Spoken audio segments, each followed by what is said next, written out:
Guys ಈ ಸಲ ನಾವು ಕೇದಾರ್ನಾಥಕ್ಕೆ ರೆಂಟಲ್ಲಿ ಸ್ಕೂಟಿ ಮೇಲೆ ಬಂದಿದ್ದೇವೆ.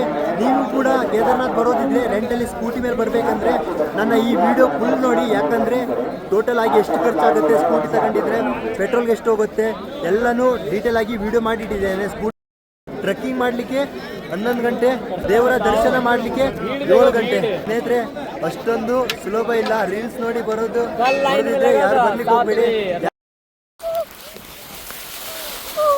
ನಾವು ಇವಾಗ ರಿಷಿಕೇಶಲ್ಲಿ ಇದ್ದೇವೆ. ಇವಾಗ ಕೇದಾರ್ನಾಥ್ ಹೋಗ್ಲಿಕ್ಕೆ ನಾವು ರೆಂಟಿಗೆ ಸ್ಕೂಟಿಯನ್ನು ಪರ್ಚೇಸ್ ಮಾಡಿದ್ದೇವೆ. ಸ್ಕೂಟಿ ನಿಮ್ಗೆ ಏನಾದರೂ ರೆಂಟಿಗೆ ಬೇಕಿದ್ದರೆ ಈ ಸ್ಪಾಟ್ ಇದೆಲ್ಲ ಕಾಣಿಸ್ತಿದೆ ನೋಡ್ಬೋದು, ಇಲ್ಲೇ ಬರ್ಬೋದು. ಲೊಕೇಶನ್ ಎಕ್ಸಾಕ್ಟಾಗಿ ನಾನು ಕೊಡ್ತೀನಿ ಮ್ಯಾಪಲ್ಲಿ.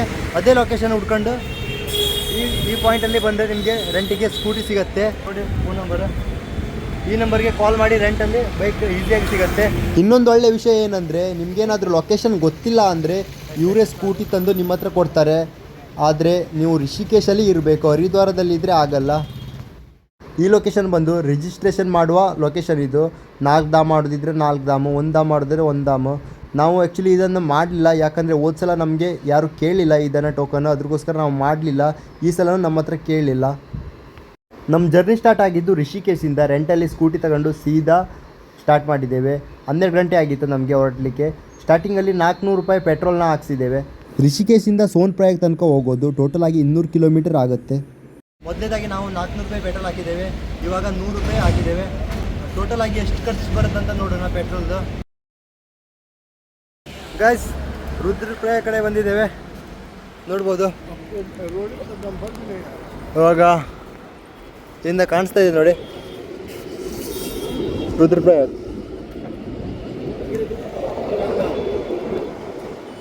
ಸೀದಾ ಇವಾಗ ಆ ಪಾಯಿಂಟಲ್ಲಿ ಹೋಗ್ತೇವೆ. ಸಿಕ್ಕಾಪಟ್ಟೆ ಗಾಳಿ.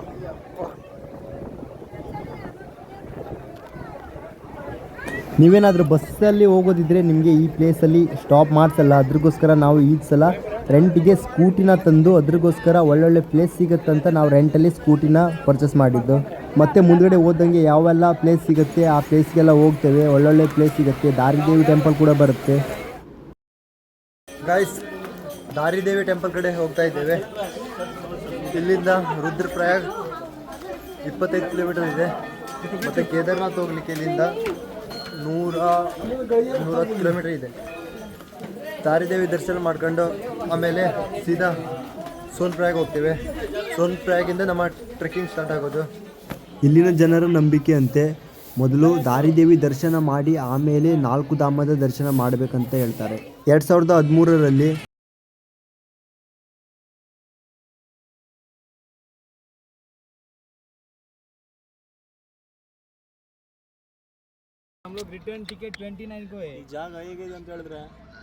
ಗೋವಾ ಬೀಚ್ ತರ ಕಾಣಿಸ್ತಿದೆ ನೋಡಿ. ಸಿಕ್ಕಾಪಟ್ಟೆ ಕ್ಲೀನ್ ಇದೆ ಬೀಚ್ ಅಲ್ಲ, ಅಲ್ಕನಂದ ನದಿ. ಒಂಚೂರು ಹೊಟ್ಟೆ ತುಂಬಿಸ್ಕೊಳ್ಳುವ ಅಂತ ಈ ಸ್ಪಾಟಲ್ಲಿ ಸ್ಟಾಪ್ ಮಾಡಿ ಕಲ್ಲಂಗಡಿ ಕತ್ತರಿಸ್ತಾ ಇದ್ದೇವೆ.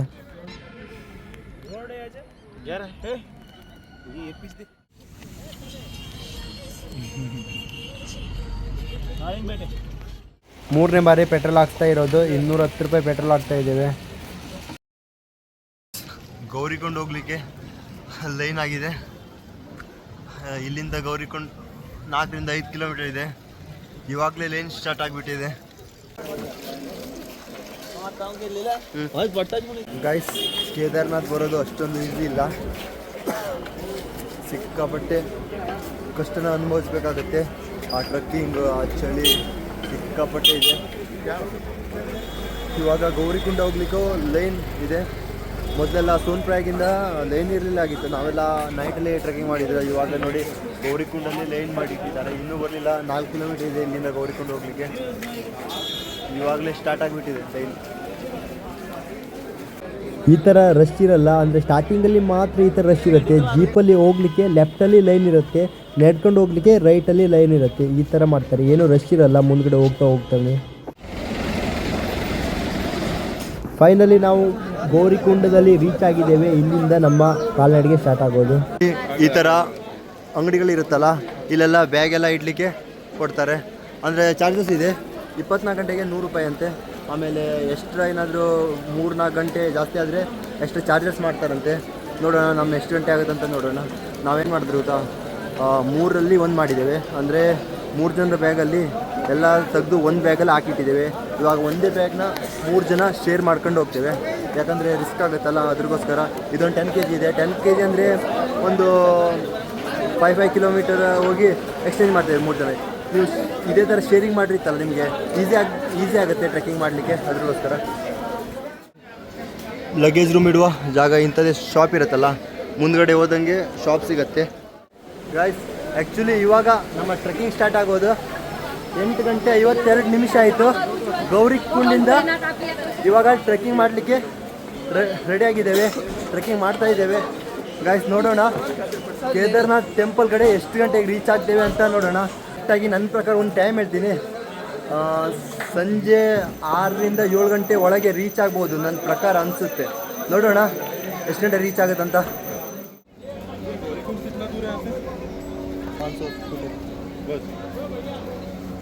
ಸ್ನೇಹಿತರೆ, ಕೇದಾರ್ನಾಥ್ ಟ್ರೆಕ್ಕಿಂಗ್ ಮಾಡೋದು ಅಷ್ಟೊಂದು ಈಸಿ ಇರಲ್ಲ, ಸಿಕ್ಕಾಪಟ್ಟೆ ಕಷ್ಟ ಇರುತ್ತೆ. ಮುಂದ್ಗಡೆ ಹೋಗ್ತಾ ಇದ್ದಂಗೆ ಬೆಟ್ಟನ ಹತ್ಕೊಂಡು ಹೋಗ್ತಾ ಇರಬೇಕಾಗುತ್ತೆ, ಅಷ್ಟು ಈಸಿ ಇರಲ್ಲ ಕೇದಾರ್ನಾಥ್ ಟ್ರೆಕ್ಕಿಂಗ್.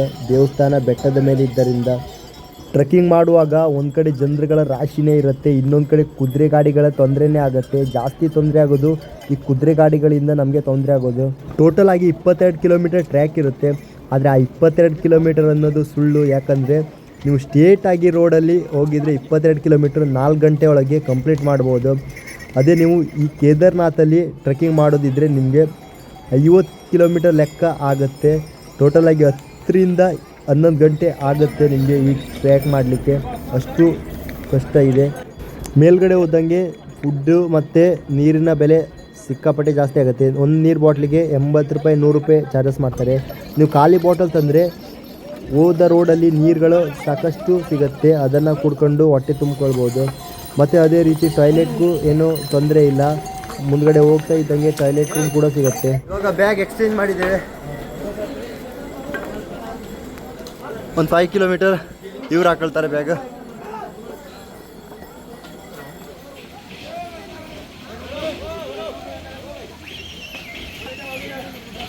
ನಿಮಗೇನಾದರೂ ಟ್ರೆಕ್ಕಿಂಗ್ ಮಾಡುವಲ್ಲಿ ಯಾವುದೇ ಸಮಸ್ಯೆ ಆಗಬಾರ್ದು ಅಂದರೆ ನೀವು ರಾತ್ರಿ ಹೊತ್ತಲ್ಲಿ ಕೂಡ ಮಾಡ್ಬೋದು, ಟ್ರೆಕ್ಕಿಂಗ್ ಈಸಿಯಾಗಿ ಮಾಡ್ಬೋದು, ಯಾವುದೇ ಅಡೆತಡೆ ಇರಲ್ಲ.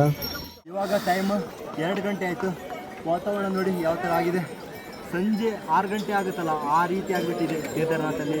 ಇಲ್ಲಿಂದ 7 ಕಿಲೋಮೀಟರ್ ಇದೆ ಕೇದಾರ್ನಾಥ, ಮತ್ತು 7 ಕಿಲೋಮೀಟರ್ ಟ್ರೆಕ್ಕಿಂಗ್ ಮಾಡಬೇಕಾಗತ್ತೆ. ಒಂದ್ಸಲ ದಾರಿ ನೋಡಿ ಯಾವ ಥರ ಇದೆ ಅಂತ, ಮೇಲ್ಗಡೆ ನೋಡಿ ಒಂದ್ಸಲ ನೋಡಿ. ಸಿಂಪಲ್ ಅಂತ ಇರಲ್ಲ, ಮೇಲ್ಗಡೆ ನೋಡಿ ಯಾವ ಥರ ಇದೆ ಅಂತ ದಾರಿ, ಹತ್ತಬೇಕು ಅದನ್ನು.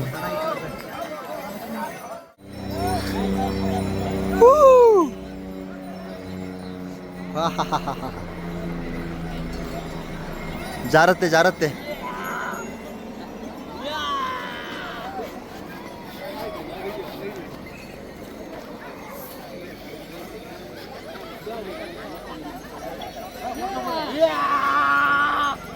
ಚಳಿ ಆದರೆ ಓಕೆ, ತಲೆ ಮೇಲೆ ಒಂದ್ಸಲ ಹೊಡೆದಂಗೆ ಆಗುತ್ತೆ, ತಲೆನೋವು ಬಂದಾಗ ಆಗುತ್ತೆ. ಇವಾಗ ವಾತಾವರಣ ಅದೇ ರೀತಿ ಆಗ್ತಾ ಇದೆ, ಕೋಲ್ಡ್ ಆಗ್ತಾ ಇದೆ. ಗೈಸ್, ಕೇದಾರ್ನಾಥ್ ಟ್ರೆಕ್ಕಿಂಗ್ ಮಾಡೋದಿದ್ರೆ ನೋಡಿ, ಮಂಜುಗಡ್ಡೆ ಸಿಗತ್ತೆ, ನ್ಯಾಚುರಲ್ ಮಂಜುಗಡ್ಡೆ.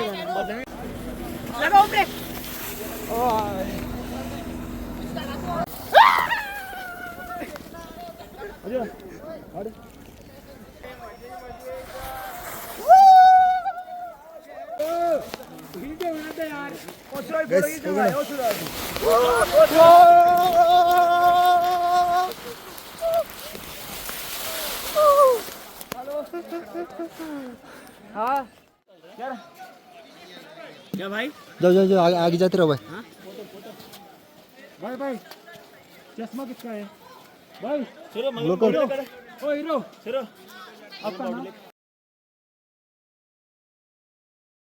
ಫೈನಲಿ ನಮಗೆ ಕೇದಾರ್ನಾಥಕ್ಕೆ ರೀಚ್ ಆಗಲಿಕ್ಕೆ 7:15 ಆಗಿದೆ. ಅಂದರೆ ಟೋಟಲ್ 11 ಗಂಟೆ 11 ಗಂಟೆ ಆಗಿದೆ ನಮಗೆ ಇಲ್ಲಿ ರೀಚ್ ಆಗಲಿಕ್ಕೆ. ಗೌರಿಕುಂಡದಿಂದ ಇಲ್ಲಿಗೆ 5 ಬಟ್ಟೆ ಹಾಕೊಂಡಿದ್ದಾನೆ ನೀವು, ಅಷ್ಟೊಂದು ಚಳಿ ಇದೆ ಸಿಕ್ಕಾಪಟ್ಟೆ. ಇಲ್ಲೇನಾಗುತ್ತೆ ಗೊತ್ತಾ, ಮೇಲ್ಗಡೆ ಬಂದಂಗೆ ಒಂಥರ ಕೋಲ್ಡ್ ವಾತಾವರಣ ಬಂದುಬಿಡುತ್ತೆ, ಅದನ್ನು ತಲೆಗೆ ಒಂಥರ ತಲೆನೋವು ಬಂದಂಗೆ ಆಗುತ್ತೆ, ಒಂಥರ ಮೂಗೊಂದು ಇಟ್ಕೊಂಡಂಗೆ ಆಗುತ್ತೆ, ಆ ಥರ ಆಗುತ್ತೆ.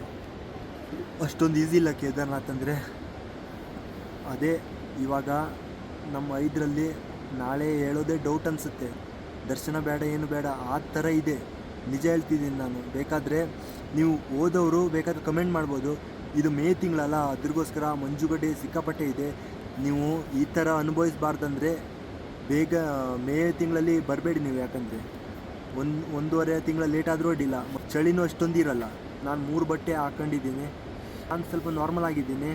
ಆದರೆ ಇವ್ರು ಋಷಭ್ ಅವರು ಸಿಕ್ಕಾಪಟ್ಟೆ ಚಳಿ ಅಂತ ಹೇಳ್ತಿದ್ದಾನೆ.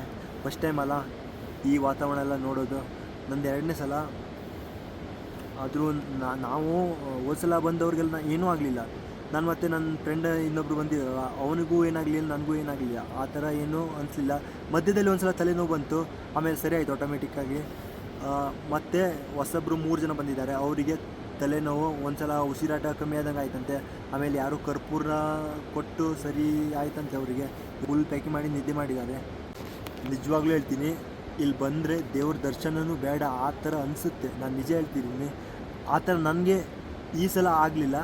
ಹೋದ ಸಲ ನನಗೆ ಆ ಥರ ಒಂದು ಕ್ಷಣಕ್ಕೆ ಆ ಥರ ಅನಿಸಿತ್ತು. ಅಷ್ಟೊಂದು ಚಳಿ ಇತ್ತು. ಅದೇ ಇವಾಗ ಇವನಿಗೆ ಅದೇ ಆಗಿತ್ತು.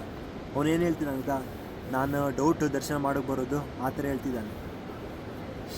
ನೋಡಿ, ಈ ತಿಂಗಳಲ್ಲಿ ಬರೋದು ಸಿಕ್ಕಾಪಟ್ಟೆ ರಿಸ್ಕ್ ಇದೆ. ರಾತ್ರಿ 1 ಗಂಟೆಗೆ ದರ್ಶನ ಹೋಗುವಂತ ನೋಡಿದ್ದೇವೆ. ದೇವಸ್ಥಾನ 4 ಗಂಟೆ 5 ಗಂಟೆ ಎಷ್ಟು ಓಪನ್ ಆಗುತ್ತೆ. ಹೋದ್ಸಲ ನಾವು ಹಂಗೆ ಮಾಡಿದ್ದೇವೆ. 1:30-2 ಗಂಟೆಗೆ ಲೈನಲ್ಲಿ ಇದ್ವಿ. ಆಮೇಲೆ 6 ಗಂಟೆ ದರ್ಶನ ಆಗಿತ್ತು. ಸ್ಪರ್ಶ ದರ್ಶನ ಆಗುತ್ತೆ, ಕೈಯಿಂದ ಮುಟ್ಕೊಂಡು ದರ್ಶನ ಮಾಡೋದು. ಅದಕ್ಕೋಸ್ಕರ ನೋಡೋಣ. ಇವ್ರು ಹೇಳ್ತಾರೆ ಏನಂತ ಗೊತ್ತಿಲ್ಲ, ಅದೇ ನೋಡಬೇಕು. ಓಕೆ ಗೈಸ್, ರೆಸ್ಟ್ ಮಾಡ್ತೀವಿ ಇವಾಗ. 12:30 ಆಯ್ತು ಇವಾಗ ಟೈಮ್. -3 ಯಾವ ಥರ ಚಳಿ ಅಂದರೆ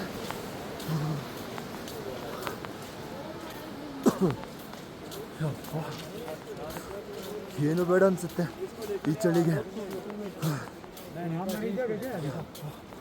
ನೋಡಿ, ಬಿಸಿನೀರು ಸಿಗುತ್ತೆ. 1 ಬಕೆಟ್ ನೀರಿಗೆ 100 ರೂಪಾಯಿ ತಗೊಳ್ತಾರೆ. ಒಂದು ಮಾತ್ರ ನೆನಪಿರಲಿ, ಮೊದಲು ನೀರನ್ನು ನೋಡ್ಕೊಳ್ಳಿ ಬಿಸಿ ಇದೆಯಾ ತಣ್ಣಗಿದೆಯಾ ಅಂತ. ನಾವು ಮೊದಲು ಹೋದಲ್ಲಿ ತಣ್ಣಗಿತ್ತು, ಅದ್ರಗೋಸ್ಕರ ನಾವು ಬೇರೆ ಎಕ್ಸ್ಚೇಂಜ್ ಮಾಡ್ಕೊಂಡು ಬೇರೆ ಕಡೆ ಸ್ನಾನ ಮಾಡ್ಲಿಕ್ಕೆ ಹೋದ್ವಿ. ಫ್ರೆಶ್ ಅಪ್ ಆದ ತಕ್ಷಣ ಹಿಂದೆ ಮುಂದೆ ನೋಡಿದೆ, ಸೀದಾ ದರ್ಶನ ಲೈನಿಗೆ ಹೊರಟ್ವಿ. 2 ಗಂಟೆ ಆಗಿತ್ತು ಹಬ್ಬ ಅಂದರೆ. ನಾವು ಟೋಟಲ್ ಆಗಿ 5 ಜನ ಇದ್ವಿ. 5 ಜನರಲ್ಲಿ 4 ಜನ ಮಾತ್ರ ದರ್ಶನ ಲೈನಲ್ಲಿ ಇದ್ವಿ. ಇನ್ನೊಬ್ಬರು ದರ್ಶನ ಮಾಡಲಿಕ್ಕೆ ಬರಲಿಲ್ಲ. ಎಷ್ಟು ಹೇಳಿದ್ರು ಬರಲಿಲ್ಲ. ಅಷ್ಟೊಂದು ಚಳಿ ಇದರಿಂದ ಏನೂ ಬೇಡ ಅನಿಸ್ತು ಅವನಿಗೆ. 5 ಗಂಟೆಗೆ 4 ನಿಮಿಷ ಇದೆ ನೋಡ್ಬೋದು. ಇವಾಗಲೇ ಬೆಳಗ್ಗೆ ಬಂದು ಹೋಗ್ಬಿಟ್ಟಿದೆ. ಬೇಗನೆ ಬೆಳಕಾಗಿ ಹೋಗುತ್ತಿಲ್ಲ. ಸಿಕ್ಕಾಪಟ್ಟೆ ಚಳಿ. -3 ಇರ್ಬೋದು, ಅಷ್ಟೊಂದು ಚಳಿ ಇದೆ. 2 ಗಂಟೆ ಜಾಸ್ತಿ ಆಯಿತು ಲೈನಲ್ಲಿ ನಿಂತ್ಕೊಂಡು. ಇನ್ನೂ ಲೈನ್ ದರ್ಶನ ಮಾಡ್ತೀನಿ ಬಿಡಲಿಲ್ಲ ಯಾರಿಗೂ. 2 ಗಂಟೆ ಜಾಸ್ತಿನೇ ಆಯಿತು. ಲೈನ್ ಇರ್ಬೋದು. ದರ್ಶನ ಮಾಡ್ಲಿಕ್ಕಂತ ನಾವು ರಾತ್ರಿ 2 ಗಂಟೆಯಲ್ಲಿ ಲೈನಲ್ಲಿ ಇದ್ವಿ. ದೇವಸ್ಥಾನದ ಬಾಗಿಲು ಓಪನ್ ಆಗೋದು 5 ಗಂಟೆ ಆಗುತ್ತೆ. ಮಧ್ಯದಲ್ಲಿ VIP ದರ್ಶನ ಮಾಡ್ತಾ ಇರ್ತಾರೆ, ಅದ್ರಿಗೋಸ್ಕರ ಸ್ಲೋ ಆಗುತ್ತೆ. ನೀವು ಆದಷ್ಟು ಬೇಗ ದರ್ಶನ ಲೈನಲ್ಲಿ ಇದ್ದರೆ ನಿಮಗೆ ಬೇಗನೆ ದರ್ಶನ ಆಗುತ್ತೆ. ಖರ್ಚು ಬಗ್ಗೆ ಹೇಳ್ಬೇಕಂದ್ರೆ ಒಂದಿನ ರೆಂಟಿಗೆ 700 ರೂಪಾಯಿ ಚಾರ್ಜ್ ಮಾಡ್ತಾರೆ. ರಿಷಿಕೇಶಿಂದ ಸೋನ್ಪ್ರಯಾಗ್ ಬರಲಿಕ್ಕೆ 500 ರೂಪಾಯಿ ಪೆಟ್ರೋಲ್ ಹಾಕ್ಸಿದ್ದೇವೆ, ಕೇವಲ ಬರಲಿಕ್ಕೆ ಮಾತ್ರ. ಮತ್ತು ಟೆಂಟ್ ಸಿಗುತ್ತೆ, 400 ರೂಪಾಯಿ ಚಾರ್ಜಸ್ ಮಾಡ್ತಾರೆ ಪರ್ ಪರ್ಸನ್. ಮತ್ತು ಫುಡ್ ಒಂದು 200 ರೂಪಾಯಿ ಇದ್ದರೆ ಸಾಕಾಗುತ್ತೆ. 7 ಗಂಟೆ ವೇಟ್ ಮಾಡಿದ್ದೇವೆ ನಾವು ದರ್ಶನ ಮಾಡಲಿಕ್ಕೆ. ನೋಡಿ, ಕೇದಾರ್ನಾಥ್ ದರ್ಶನ ಮಾಡೋದು ಅಷ್ಟು ಈಸಿ ಅಲ್ಲ. 7 ಗಂಟೆ ವೇಟ್ ಮಾಡಿದ್ದೇವೆ ಆ ಚಳಿಯಲ್ಲಿ ಕೂತ್ಕೊಂಡು. ಇವಾಗ ದರ್ಶನ 10 ನಿಮಿಷ ಆಗ್ಬೋದು. ಇವಾಗ ಜಸ್ಟ್ ದರ್ಶನ ಮುಗಿಸಿ ಬಂದಿದ್ದೇನೆ. ಅದು ಕೂಡ ಸ್ಪರ್ಶ ದರ್ಶನ. ಬೆಳಿಗ್ಗೆ ದರ್ಶನ ಮಾಡಿದ್ರಿತ್ತಲ್ಲ, ನಿಮಗೆ ಸ್ಪರ್ಶ ಮಾಡಲಿಕ್ಕೆ ಕೊಡ್ತಾರೆ. 12 ಗಂಟೆ ಆದ ಮೇಲೆ ಕೊಡಲ್ಲ ಅಂತ ಹೇಳ್ತಾರೆ, ನಾನು ಕೇಳಿದ್ದೇನೆ. ಆದರೆ ನಾನು 2ನೇ ವರ್ಷ ಇದು ಬಂದಿದ್ದು. ಹೋದ ಸಲನೂ ಬೇಗ ದರ್ಶನ ಆಗಿತ್ತು, ಈ ಸಲ ಸ್ವಲ್ಪ ಲೇಟ್ ಆಯಿತು. ಹೋದ ಸಲಕ್ಕಿಂತ ಈ ಸಲ ಸಿಕ್ಕಾಪಟ್ಟೆ ಜನ ಕ್ರೌಡ್ ಜಾಸ್ತಿ ಅಂತಿದೆ. ಹೋದ ವರ್ಷ ಕಡಿಮೆ ಬಜೆಟಲ್ಲಿ ನಾನು ಕೇದಾರ್ನಾಥ್ ದರ್ಶನ ಮಾಡಿದ್ದೆ. ಈ ಸಲ ಸ್ವಲ್ಪ ಮೀಡಿಯಮ್ ಬಜೆಟ್ ಆಯಿತು. ಯಾಕಂದರೆ ಈ ಸಲ ನಾವು ರೆಂಟಲ್ಲಿ ಸ್ಕೂಟಿನ ತಂದು ರಿಷಿಕೇಶಿಂದ ಸೋನ್ಪ್ರಯಾಗಲ್ಲಿ ಇಟ್ಟಿದ್ದೇವೆ. ಅದೇ ರೀತಿ ನಿಮಗೆ ಹೊಟ್ಟೆ ತುಂಬ ಹಸಿತಾ ಇದೆ ಅಂದರೆ ಈ ಶಾಪ್ ಇದೆ ನೋಡಿ. ಈ ಶಾಪ್ ಲೊಕೇಶನ್ ಕೊಡ್ತೀನಿ. ಈ ಶಾಪಲ್ಲಿ 4 ಚಪಾತಿಗೆ 150 ರೂಪಾಯಿ ತಗೊಳ್ತಾರೆ. ಮತ್ತು ಏನು ನಾನು ವೀಡಿಯೋ ತೋರಿಸ್ತೀನಿ ನೋಡಿ, ಒಳ್ಳೆ ಹೊಟ್ಟೆ ತುಂಬ ಮಾತ್ರ ಒಳ್ಳೆ. ಒಂದು ಲೊಕೇಶನ್ ಸಿಂಪಲ್ ಆಗಿದೆ. ನೀವು ಬರ್ತಾ ಇದ್ದಂಗೆ 2 ಥರ ಬಿಲ್ಡಿಂಗ್ ಕಾಣಿಸುತ್ತೆ, ಒಂದೇ ಥರದ 2 ಬಿಲ್ಡಿಂಗ್ ಕಾಣಿಸುತ್ತೆ ನೋಡಿ. ಮುಂದೆ ಬಂದಂಗೆ ಮುಂದೆ ಟೆಂಪಲ್ ಕಾಣಿಸುತ್ತೆ, ಅದೇ ರೀತಿ ವೈಟ್ ಬಿಲ್ಡಿಂಗ್ ಮತ್ತು ಇಲ್ಲೊಂದು ವೈಟ್ ಇದೆ ನೋಡ್ಬೋದು, ಬ್ಲೂ. ಈ ದಾರಿಯಲ್ಲಿ ಹೋದರೆ ಇವ್ರ ಅಂಗಡಿ ಸಿಗತ್ತೆ. ಕೇದಾರ್ನಾಥ್ದಿಂದ ಬದ್ರಿನಾಥ್ ಹೋಗೋದು ಹೇಗೆ, ಎಷ್ಟು ಖರ್ಚಾಗುತ್ತೆ, ಕೇದಾರ್ನಾಥಿಂದ ಬದ್ರಿನಾಥ್ ಹೋಗಲಿಕ್ಕೆ ಎಷ್ಟು ಪೆಟ್ರೋಲ್ ಬೇಕಾಗುತ್ತೆ, ಶಾರ್ಟ್ಕಟ್ ಯಾವ ದಾರಿ ಇದೆ, ಯಾವ ರೂಟಲ್ಲಿ ಹೋಗಿದರೆ ಟ್ರಾಫಿಕ್ ಜಾಮ್ ಇರಲ್ಲ, ಎಲ್ಲನೂ ನೆಕ್ಸ್ಟ್ ವಿಡಿಯೋದಲ್ಲಿ ಬರುತ್ತೆ.